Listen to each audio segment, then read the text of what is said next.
ಐತಿಹಾಸಿಕವಾದಂಥ ವರದಿಯನ್ನ ಒಳ ಮೀಸಲಾತಿಗೆ ಸಂಬಂಧಪಟ್ಟಂತ ರೀತಿಯಲ್ಲಿ ಏನು ಸರ್ಕಾರ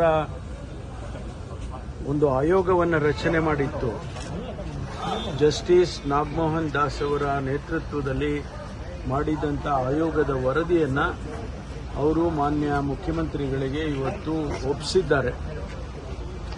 ಇದು ಒಂದು ರೀತಿಯಲ್ಲಿ ಇಡೀ ದೇಶದಲ್ಲಿ ವ್ಯವಸ್ಥಿತವಾಗಿ ಮಾಡಿರ್ತಕ್ಕಂಥ, ಅದರಲ್ಲೂ ಕೂಡ ಒಂದು ಆಧುನಿಕವಾಗಿ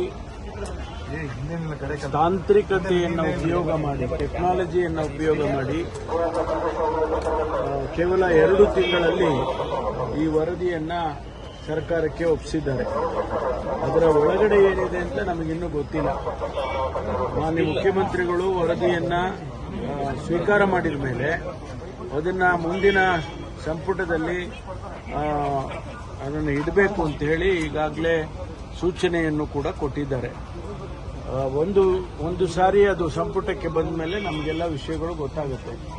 ಅದರ ನಂತರ ಅದನ್ನು ಅನುಷ್ಠಾನ ಮಾಡೋದಕ್ಕೆ ಯಾವ ರೀತಿ ಮಾಡಬೇಕು, ಚರ್ಚೆ ಮಾಡಬೇಕು ಅನ್ನೋದನ್ನ ಸಂಪುಟದಲ್ಲಿ ತೀರ್ಮಾನ ಮಾಡ್ತಾರೆ. ಅದೆಲ್ಲ ಸಂಪುಟದಲ್ಲಿ ಇಟ್ಟ ಮೇಲೆ ಅದರ ಬಗ್ಗೆ ತೀರ್ಮಾನ ಆಗುತ್ತೆ. ಅದೇ ಸಂಪುಟ ಮಾಡಬೇಕು, ನಾನು ಮಾಡೋದಲ್ಲ, ಮುಖ್ಯಮಂತ್ರಿಗಳು ಮಾಡೋದಲ್ಲ, ಸರ್ಕಾರ ಸಂಪುಟದಲ್ಲಿ ತೀರ್ಮಾನ ಮಾಡುತ್ತೆ.